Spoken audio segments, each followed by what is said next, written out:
Hi friends அனைவருக்கும் என்னோட இனிய காலை வணக்கங்கள். ஃப்ரெண்ட்ஸ் எல்லோரும் நல்லா இருக்கீங்களா?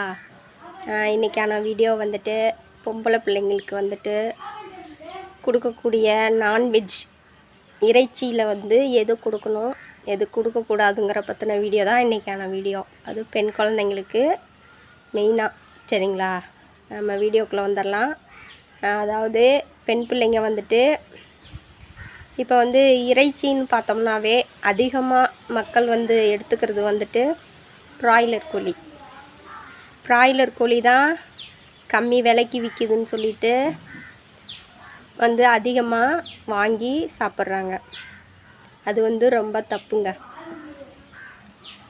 ப்ராய்லர் கோழி சாப்பிடக்கூடாது. எதுக்கு நான் சொல்கிறேன்னா, அது ஊசி போட்டு இனப்பெருக்காகி அது கொஞ்சம் பொஸ்ன்னு கோழி இருக்குது. அதனால் இந்த ஊசி மூலியமாக பலவிதமான நோய்கள் வர்றதுக்கு நிறைய வாய்ப்பு இருக்குது. அப்படி இருக்கப்போ வந்துட்டு அந்த கறியெலாம் வந்துட்டு அதிகம் நாம் வந்து சாப்பிடக்கூடாது. நாட்டுக்கோழி தான் அதிகம் சாப்பிடணும். அதுவும் பொம்பளை பிள்ளைங்களுக்கு மெயினாக ப்ராய்லர் கோழி கொடுக்கறத வந்து நாம் தவிர்த்துடணும். முடிஞ்ச வரைக்கும் நாட்டுக்கோழி வந்து கொடுக்கறதுக்கு முயற்சி பண்ணுங்க. ஏன்னா அது ஊசி போட்டு இனப்பெருக்கம் ஆகிறதுனால அந்த கறியை வந்துட்டு பெண் பிள்ளைங்க வந்து சாப்பிட்டாங்கன்னா, இப்போ வந்து ஒரு 15 வயசு 12 வயசு இப்படி வயசுக்கு வரக்கூடிய பொம்பளை பிள்ளைங்கள்லாம் என்ன பண்ணுறாங்க, இந்த கறி வந்துட்டு அதிகம் சாப்பிட்றதுனால என்ன பண்ணுறாங்க, 8 வயசு 9 வயசுலேயே வந்துட்டு சீக்கிரம் பெரிய பொண்ணாயிடுறாங்க.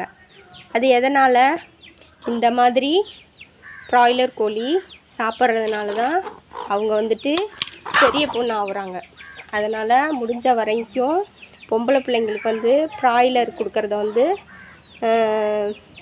தவிர்த்துடுங்க. முடிஞ்ச வரைக்கும் ஒரு 150 அதிகமாக தான் போகும். அது போனாலும் பரவாயில்லை. பொம்பளை பிள்ளைங்களுக்கு வந்துட்டு நாட்டுக்கோழி வந்து கொடுக்கறதுக்கு முயற்சி பண்ணுங்கள். நாட்டுக்கோழி அல்லது நான் சொன்ன மாதிரி ஆட்டுக்கறி, இல்லை மீன், இல்லைன்னா ரத்தம். இது ரத்தம் வாங்கி ஆட்டு ரத்தம் வாங்கி பொரியல் பண்ணி கொடுங்க. அது வந்து ரொம்ப பொம்பளை பிள்ளைங்களுக்கு ரொம்ப நல்லது. அடுத்தது முடிஞ்ச வரைக்கும் மீன்லாம் கொடுங்க. மீன்லாம் சாப்பிட்டா கண்ணுக்கு ரொம்ப நல்லது. அடுத்தது கம்மியான ரேட்டில் விற்கிறாங்களே, என்னால் வாங்க முடியல அப்படின்னு சொல்லிட்டு ப்ராய்லர் கோழி வாங்கி கொடுக்காதீங்க.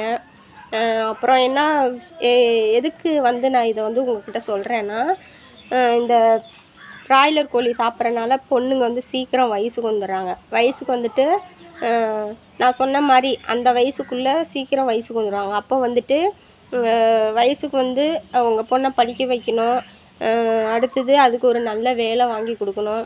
அப்படி இருக்கிறப்ப வந்துட்டு வயசுக்கு வந்துருச்சுன்னா நாம் வீட்டில் இருக்கவங்களுக்கு தெரியும் நம்ம பொண்ணோட வயசு என்ன அப்படிங்கிறது வந்து நம்மளுக்கு வந்து தெரியும். ஆனால் வெளியில் இருக்கவங்களுக்கு அது வந்து தெரியாது. அவங்க என்ன சொல்லுவாங்க, இந்த பாரு இந்த பிள்ளை வயசுக்கு வந்துருச்சு, இத்தனை வருஷம் ஆயிடுச்சு, இன்னும் கட்டி கொடுக்காம இருக்காங்க, எதுவும் பண்ணாமல் இருக்காங்க அப்படின்னு சொல்லிட்டு வெளி உலகம் வந்து ஒரு மாதிரி பேசுவாங்க. அதுக்கெல்லாம் வந்துட்டு நாம் இடம் கொடுக்கக்கூடாது. முடிஞ்ச வரைக்கும் நான் சொன்ன மாதிரி நாட்டுக்கோழி வாங்கி கொடுங்க. முட்டையே சொல்கிறது நல்லா கேட்டுக்கோங்க. முட்டையே நம்ம முட்டை வாங்கி வறுத்து சாப்பிடுவோம், ஃப்ரை பண்ணி சாப்பிடுவோம்.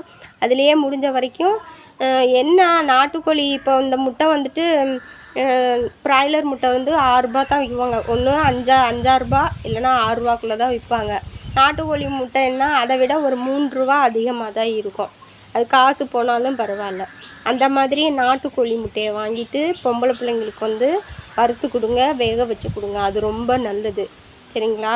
இந்த ப்ராய்லர் கோழி முட்டை, அடுத்து ப்ராய்லர் கோழி வந்து பொம்பளை பிள்ளைங்களுக்கு வந்து அதிகம் வந்து கொடுக்காதீங்க. நான் இதுக்கு இப்போ காரணமும் நான் உங்ககிட்ட சொல்லிட்டேன். சரிங்களா? சீக்கிரம் வயசுக்கு வந்துருச்சுன்னா அப்புறம் நம்ம வீட்டில் நான் சொல்லிட்டேன், சும்மைக்கு சொல்லிக்கிட்டே இருக்க முடியாது. வெளி உலகம் வந்துட்டு பேசும், கல்யாணம் ஆகி இவ்வளோ நாளாச்சு, இன்னும் வந்து கட்டி கொடுக்காம இருக்கிறாங்க அப்படின்னு வெளி உலகம் வந்து நம்ம பிள்ளைய வந்து பார்த்து ஒரு கேள்வி கேட்கக்கூடாது. அதுக்காகத்தான் நான் வந்து இதை உங்களுக்கு ஒரு வீடியோவாகவே நான் போடுறேன். அதாவது நல்ல நார்மலான நான்வெஜ் எல்லாம் சாப்பிட்டுட்டு குழந்தைங்க இருந்தாங்கன்னா அதோட பருவம் வந்துச்சுன்னா ஆட்டோமேட்டிக்காக பெரிய பொண்ணு ஆயிடுவாங்க. சரிங்களா? அதை விட்டு நாமளே சீக்கிரம் பெரிய பொண்ணு ஆகிற மாதிரிக்க வந்து வழிவகுத்து கொடுக்கக்கூடாது. சரிங்களா? அடுத்தது வந்துட்டு மெயினாக நான் சொன்னது இதுதாங்க. முடிஞ்ச வரைக்கும் பொம்பளை பிள்ளைங்களுக்கு நாட்டுக்கோழி இல்லை மீன் இல்லை ஆட்டுக்கறி, ரத்த பொரியல், நாட்டுக்கோழி முட்டை இதுதான் நீங்கள் அதிகம் செஞ்சு கொடுக்கணும். அடுத்து கருவாடும் வந்து சேர்க்கலாம். சரிங்களா? கருவாடு வாங்கி அதுவும் வச்சு குழம்பு வச்சு கொடுக்கலாம். ஏன்னா எதுக்கு நான் சொல்கிறேன்னா, நிறைய பேர் ஒரு சொல்கிறத நான் கேட்டிருக்கேன். இந்த மாதிரி இந்த பொண்ணு வயசு வந்து இவ்வளோ நாளாகுது இன்னும் கட்டி கொடுக்காம வச்சுருக்காங்க. அப்போ இந்த பொண்ணுக்கு ஏதோ ஒரு பிரச்சனை இருக்குது, அதனால தான் இன்னும் கட்டி கொடுக்காம வச்சுருக்காங்க அப்படின்னு வந்து ஊர் உலகம் வந்து ஒரு மாதிரி தப்பாக பேசுவாங்க. அந்த மாதிரி தப்பாக பேசுகிறதுக்கு வந்து நாம் இடம் கொடுக்கக்கூடாது. சரிங்களா? மெயின் விஷயம் இதுதான். இதை வந்துட்டு நீங்கள் நல்லா புரிஞ்சுக்கோங்க. அடுத்து வந்துட்டு இது வாரத்துக்கு ஒரு நாள் பொம்பளை பிள்ளைங்களுக்கு வந்துட்டு எண்ணெய் தேய்ச்சிட்டு குளிப்பாட்டி விடுங்க. உடம்பு ஹீட் இருக்கும். உடம்புல ஹீட்டு வந்துட்டு அதிகமாக இருந்தாலும் பெண்கள் வந்து சீக்கிரமாக சீக்கிரம் பெரிய பொண்ணாகிறதுக்கு நிறைய வாய்ப்பு இருக்குது. அதனால் இப்போ வந்துட்டு ட்ரெண்டிங் சொல்லிட்டு தலைக்கு எண்ணெய் வைக்கிற வேலையே கிடையாது.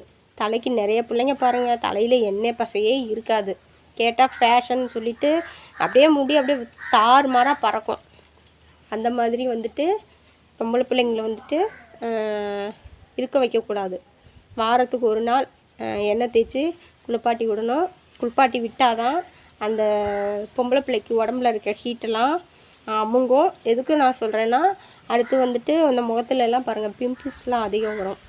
பிம்பிள்ஸ்லாம் வராமல் இருக்கணும்னா இந்த வாரத்துக்கு ஒரு நாள் எண்ணெய் தேய்ச்சி குளிக்கணும். சரிங்களா? இதெல்லாம் வந்துட்டு பொம்பளை பிள்ளைங்களுக்கு கண்டிப்பாக இதெல்லாம் பண்ணணும். நான் சொன்ன கருத்து உங்களுக்கு கண்டிப்பாக பிடிச்சிருக்கும். என்னோடய வீடியோ பார்த்துட்டு என்னோடய வீடியோவுக்கு மெயினாக சப்ஸ்கிரைப் பண்ணுங்கள். அடுத்து ஷேர் பண்ணுங்கள். அடுத்து கமெண்ட் பண்ணுங்கள். மீண்டும் அடுத்த வீடியோவில் சந்திப்போம். தேங்க்யூ.